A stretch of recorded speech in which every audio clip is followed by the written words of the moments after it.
Alright, Shalom. This is the brother Nahalia from the GMS Orlando camp. I want to start off by giving all praise, honor, and glory to Yahweh, Bahashem, Yahweh Shai, Bahashem, Rakakodash. Double honors to the apostles and the elders of Great Millstone, who are the elders of Yasher Allah. And a sincere salutation to all Yuakim, who are preaching this word and believing this word, and to the Akwath, who are believing this word in all truth and in sincerity. Yahweh is the name of the one they ignorantly call God. Yahweh Shai is the name of the one they ignorantly call Jesus. Bahashem is in the name, Rakah is spirit, Kodash is holy. Akyam is brothers, Akwath is sisters. Shalom means peace, and Yasher Allah is Israel in the ancient Paleo Hebrew. Alright, this is Isaiah chapter 19 in verse 1.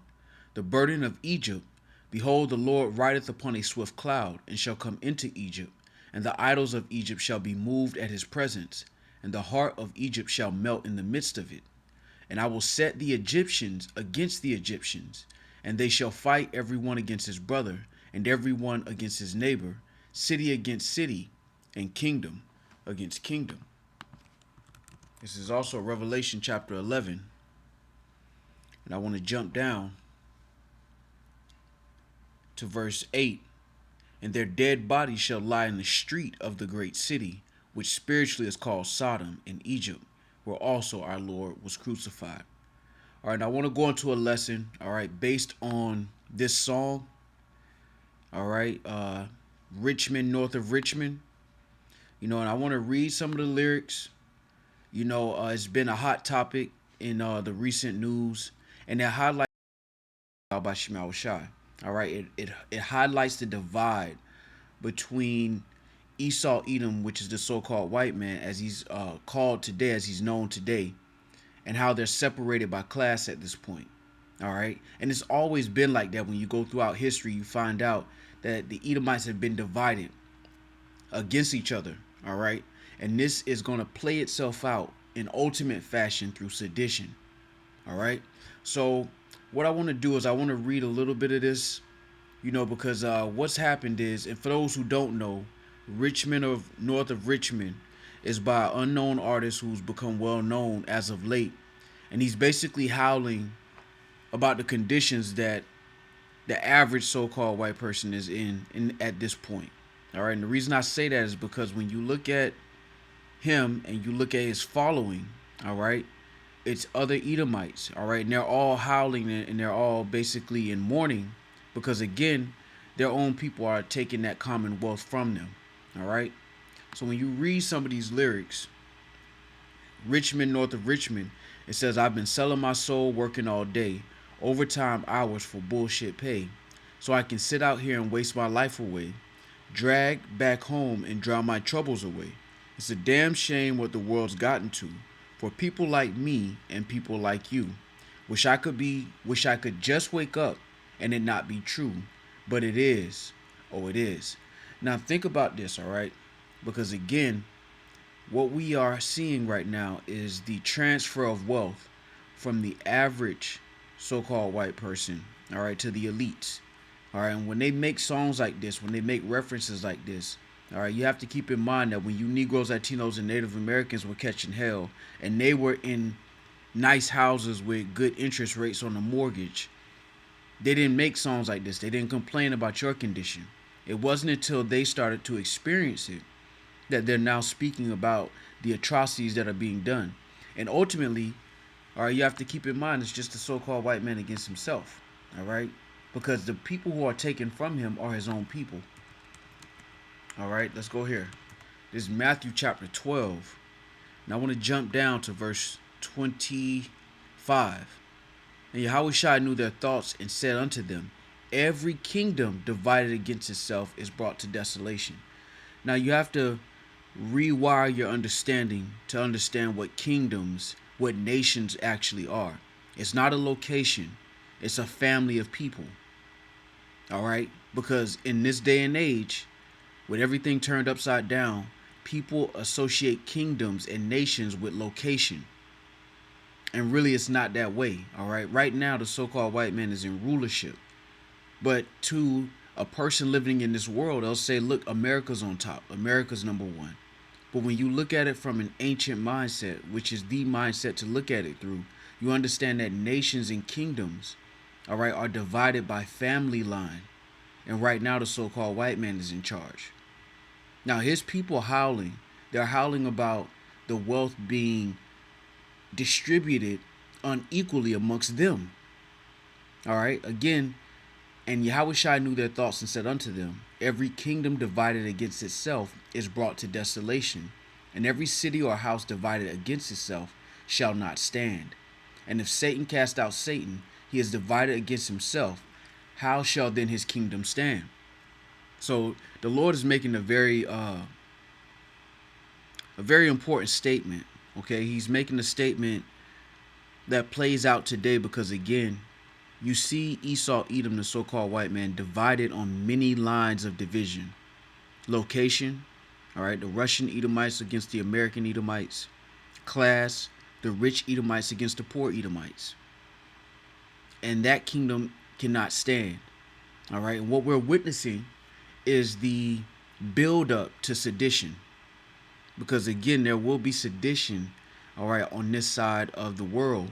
All right, and it's due to the wealth being taken from the average so-called white person and being transferred to the elites. This is the campaign Trump ran on, all right? His idea of making America great again was redistributing that wealth to the working class so-called white people. All right, he did certain things for Negroes, Latinos, and Native Americans as well, but really his campaign, because so-called white people vote more than you Negroes, Latinos, and Native Americans. His campaign was basically for the working class so-called white person. And this song here highlights their complaint. All right. Now I want to read a little bit of this article. It says Richmond, north of Richmond, artist warns America will be lost in a generation unless country changes course. And see, this is the problem. People don't understand judgment, right? Because again, what's been sown here is going to have to be reaped. All right? You don't get around that. And what they're trying to do, all right, is basically get around these things. The fact that, let's get it, Galatians 6 and 7, be not deceived. Yahweh Shemashah is not mocked. For whatsoever a man soweth, that shall he also reap. So this place has sown wickedness and treachery, robbery, connivery, all right, theft, robbery, murder, and now it's beginning to reap it. And what's happening right now with the average so-called white person in this country is that that wealth is leaving them as well. That's why you'll hear these references of back to the good old days and, you know, the way it used to be. Because at a certain point, the wealth was not evenly distributed, but it was enough to keep the working class so-called white person at bay, which is what the elite so-called white people have been doing since slavery. All right, and I got some articles to go into that. All right, so let's just read a little bit of this. It says Oliver's anthem for the working class, Richmond, north of Richmond, continues to top the charts on iTunes. On Saturday, he gave a free concert in Moyock, North Carolina, attracting thousands.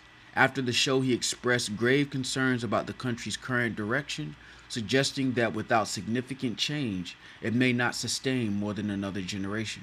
And see, this is outside of what's going on around the world. All right, he's just talking about making America itself great, but you have to understand that, you know, right now nations are positioning themselves to move the American Edomites out of the way. All right, they're creating these BRICS nations are having their summit this week. All right, and they're positioning themselves to remove America from the dinner table. So while he's complaining about the way the country is set up without, these countries are developing policies to remove America from the power seat. All right, and America being removed from the power seat is going to make it even worse for the working class. All right, and it's beautiful because Esau is basically stealing from his own people. His own people are now being put in the food chain. They're now on the menu, and he's taking the wealth from them as well. It was okay when he was taking it from the Indians, all right, the so-called Negroes, the so-called Native Americans, all right, the so-called Africans. It was okay when they were taking wealth from them, but now that their wealth is being taken, you're starting to see this uprise and howling, okay? And you Negroes, Latinos, and Native Americans who get caught up in this, keep in mind that when you Negroes were catching hell, when y'all were being redlined, they didn't make songs on your behalf. It wasn't until they were affected. And this is judgment. All right, as the scriptures say, though hand join in hand, because he's trying to draw the line at the working class, but at this point, what's being sown in the earth, what's been sown in the earth, is now being reaped by the average so-called white person, because they were the ones putting you on those trees. All right, in antebellum. All right. As a matter of fact, when you deal with the term cracker, all right, that actually comes from classism within the so-called white nation. All right, the Edomite nation. So let me go here real quick. It says many settlers were considered crackers. Okay, and I just want to get the point to highlight where that term came from.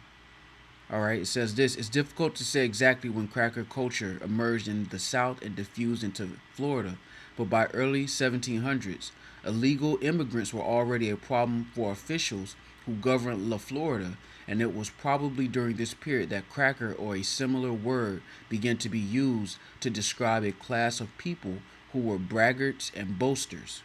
All right, now I want to jump down to the point. All right, I believe it's at the bottom. Yeah, it says this. It says, these migrants brought with them their ways and beliefs that shaped the early American landscape in Florida. Alternatively, described as poor whites or crackers, these settlers were by far the largest cultural group in the state by the first half of the century. All right, so this term was actually used, all right, by so-called white people to describe other so-called white people. All right, and that's why brothers know that you get that crack the word cracker from the cracking of the whip. Well, that was like a derogatory term that they were using to describe basically the working class so-called white person. All right, I think it was short for whip cracker at a certain point. All right, matter of fact, let's get the etymology. It says cracker, and I'll just jump down to the noun 3. It says by 1766 as a southern U.S. derogatory term for one of an inferior class of white hill dwellers in some of the southern United States. Okay, so keep in mind this term comes from basically so-called white people oppressing each other. Okay, and that's a MO. The scriptures say their desire is as hell and is as death, and they cannot be satisfied. And it's spiritual, right? That this term actually comes from the so-called white man, because again, the scriptures describe him as a robber and a thief, and that his desire is as hell, and he since the beginning has been stealing and taking from his own people. All right. Whereas the law tells us to distribute our wealth, the moment they got to a point where they could take it from each other, they began doing that. World War I and II are a testament to the greed and the conflict between the so-called white man in different lands. All right, and it's really on the line of resources. So let's do this. What I want to do is I want to read a little bit more of this. All right, and then I want to highlight the law. All right, because there are examples in the law that the Lord gave us concerning how we should deal with our resources as a nation of people. All right. So this says, living in the new world with an old soul, these rich men north of Richmond, Lord knows they all just want to have total control. Want to know what you think, want to know what you do. And they don't think you know, but I know that you do. Because your dollar ain't shit and it's taxed to no end. Because of Richmond north of Richmond. All right, now when he's saying this, he's talking about his own people. All right. He's talking about his own people that are basically pushing for total control. And they've now included their own people into that plan, all right, as casualties of war. All right, our elders and apostles mention this all the time, that, we're not necessarily worried about the Joe Six-Pack Edomite, because their own people aren't worried about them. They've now been put into the food chain with the rest of the nations. All right, now you have the elites, all right, who are now preying on their own people even more so than ever. Okay, but you Negroes, Latinos, and Native Americans who hop on this bandwagon, you hear this song, and then you want to join the so-called working class so-called white person in their quest to get their riches back. Keep in mind that the wealth gap is still the wealth gap. All right, so while they're complaining, it's because of this. All right, look, the median wealth of black families, and this is 2016. is $17,600. That's the average black family. The average so-called black family. The average so-called Hispanic family is $20,700. The average so-called white family is $171,000. All right. So when this number drops a little bit low, it's not as low as yours, but it's dropping a little bit low. That's when you start hearing songs like this. All right. And ultimately, this is going to lead into sedition. All right. This is 2nd Esdras 15 and 15. I'll start at 14. Woe to the world and them that dwell therein, for the sword in their destruction draweth nigh, and one people shall stand up to fight against another, and swords in their hands. For there shall be sedition among men, and invading one another. They shall not regard their kings nor princes, and the course of their actions shall stand in their power. All right, because ultimately these Edomites, these working class Edomites, are going to, they're going to rise up basically. All right. I don't want to use certain words to cause this video to get taken down, but they're going to basically rise up because, again, they're being taken from, and they recognize it. This is why they pushed to put Trump in office in hopes that he would reverse was starting, but there is no reversing this, because at this point, this isn't just about America. All right, the BRICS nations are having a meeting now, but what our people don't understand, and even a lot of the so-called white these so-called white people, they don't understand this either, that the elites are not just the elites of America, they're the elites of the world, and their desire is transnational, meaning it's not secluded to America. They plan on transferring the wealth globally, and these Edomites in America are just a part of that program. They're just in the food chain, whether they understand that or not. Slakia, whether they know that or not. Okay, because when you look at this, all these people uh, that are around him, all these people that are celebrating him, are basically working class Edomites who recognize that their wealth is being taken. Because you Negroes, Latinos, and Native Americans who rising up saying it's a good song, you ain't had shit. As a nation of people, we been here. We ain't just got here. They're just starting to get here. All right, and that's why they're starting to rise up and make these complaints. All right, now I want to highlight something else real quick. Okay, I want to highlight, because this has been going on, right? This didn't just start in this day and age. During slavery, during chattel slavery, you had a lot of Edomites, all right, who didn't own slaves. So their claim to fame was to enforce the system of slavery. They were slave catchers. And these were considered low-end jobs. All right, they were looked down upon by the rich elites, but their only claim to fame was that they weren't niggas. All right, and that's why you see a lot of them in the photos of lynchings. All right, when you see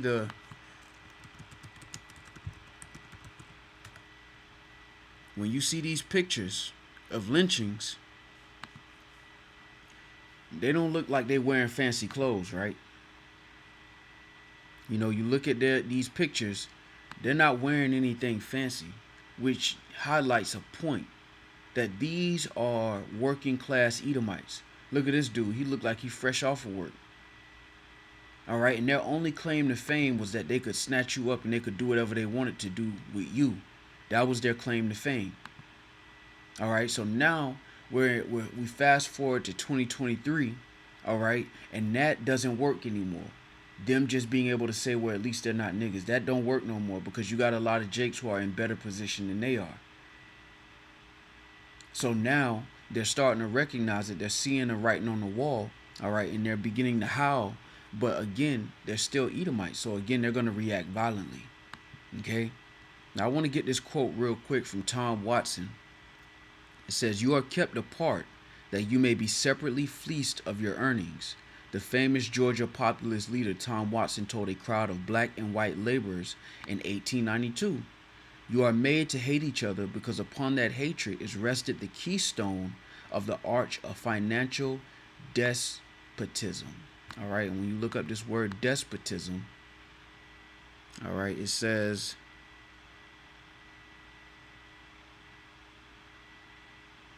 despotism, the exercise of absolute power, especially in a cruel and oppressive way, which enslaves you both. All right, because again, this still goes back to nation upon nation. All right, because again, Esau was given the world, but what he's done with it is he's taken from his own people. This is why when you talk about white privilege to an average so-called white person, they buck up against it because again, that wealth hasn't been distributed to them. And that's a product of the so-called white man being envious and selfish and greedy. Because again, when a nation's in rulership, they're supposed to share the wealth. They're supposed to distribute it amongst each other. All right?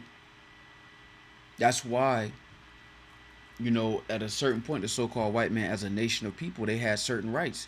White only. You can go here, but the other people can't go here. That was a privilege of being the nation in charge. That privilege has been taken away from the average so-called white person. All right, and that's on them. Okay, I want to go here real quick. This is Ecclesiastes chapter 13, and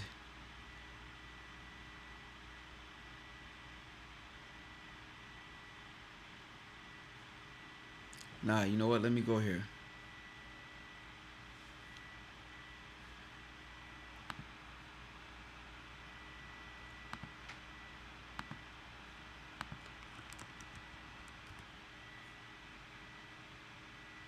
Salak here.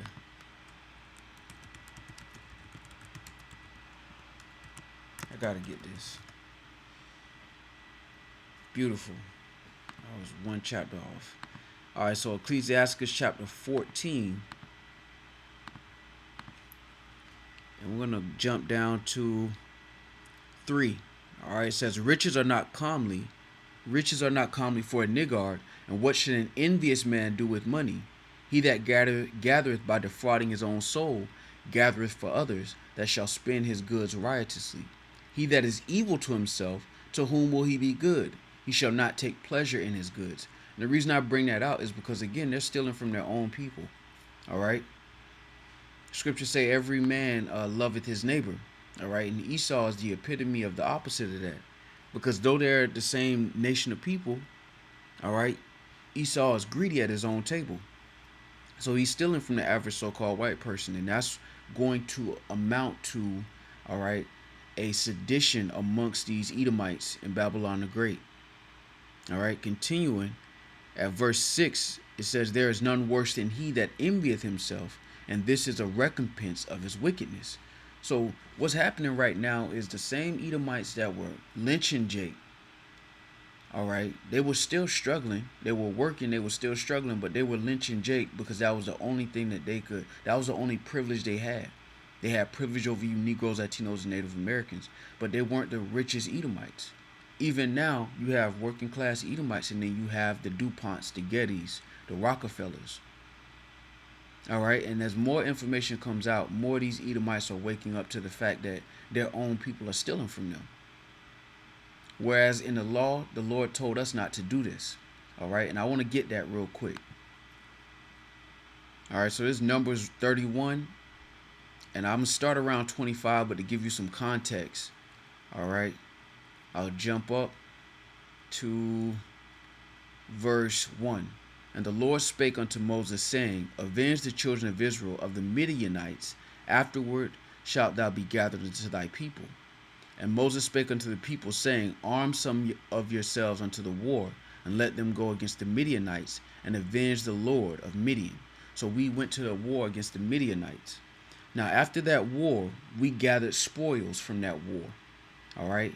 Verse 25 reads, and the Lord spake unto Moses, saying, take the sum of the prey that was taken, both of man and of beast, thou and Eleazar the priest, and the chief fathers of the congregation, and divide the prey into 2 parts, between them that took the war upon them, who went out to battle, and between all the congregation. So this is important, right? Because right now, the world is in the hands of the so-called white man. But again, they have transgressed the law, all right? They have forsaken the ordinances. And that applies to their own people, all right? and they're taken from their own people, whereas the law told us not to do stuff like this. All right, this is Job 9:24. The earth is given into the hand of the wicked. He covereth the faces of the judges thereof. If not, where and who is he? All right, so the Lord gave them the world. All right, and basically what they're doing is they're hoarding the wealth even from their own people. It's beautiful. It's beautiful when you look at it. All right, and the Lord told us not to do this going into the law. All right, so again, Numbers 31, and I'll just read that point again, 31 and 27. And divide the prey into two parts, between them that took the war upon them, who went out to battle, and between all the congregation. All right, so that's how the spoils were divided in war. All right, and King David actually did this as well, and I want to get this real quick. All right, this is 1 Samuel chapter 30 and 22. Then answered all the wicked men and men of Belial of those that went with David and said, because they went not with us, we will not give them aught of the spoil that we have recovered, save to every man his wife and his children, that they may lead them away and depart. Then said David, ye shall not do so, my brethren, with that which the Lord hath given us, who hath preserved us and delivered the company that came against us into our hand. For who will hearken unto you in this matter? But as his part is that goeth down to the battle, so shall his part be that tarrieth by the stuff. They shall part alike. And it was so from the day forward, that he made it a statute and an ordinance for Israel unto this day. So this is King David performing the same thing that happened in the wilderness, dividing the spoils. And what you see now in 2023, all right, is Esau not keeping hold of that. Because again, let's get that. And I'll close it on that. But let's get that. This is Psalms 50. And I want to jump down to 16. But unto the wicked, Yahweh Shemashah saith, what hast thou to do to declare my statutes, or that thou shouldest take my covenant in thy mouth? Seeing thou hatest instruction, and castest my words behind thee. When thou sawest a thief, then thou consentest with him, and hast been partaker with adulterers. All right, and I just wanted to highlight this because, again, he hateth instruction, and he casted the words of the Lord behind him. So these type of laws he didn't uphold. He didn't share the spoils with his people. He did that at a certain point to pacify them, but now he's gotten so greedy where he's openly stealing from them to a point where they're making songs like this. There's a reason this song is number one. Because these Edomites are starting to see the writing on the wall. All right, and they're going to react, all right, in a devastating way against their own people, which shows you the commonwealth being taken from Esau. All right, because again, keep in mind, these numbers were back in 2016. And even though they may have dipped or changed a little bit, look at the big difference between you Negroes, Latinos, and Native Americans and the average so-called white person's median income. And that number going down is a reflection of Esau being greedy against himself. All right. Real quick, this is Ecclesiastes 14 and 8. The envious man hath a wicked eye. He turneth away his face and despiseth men. A covetous man's eye is not satisfied with his portion, and the iniquity of the wicked drieth up his soul. So at one point they all had a certain privilege together, but he wasn't satisfied with that portion. Just like the French Edomite ain't satisfied with his portion, and the Russian Edomite ain't satisfied with his portion.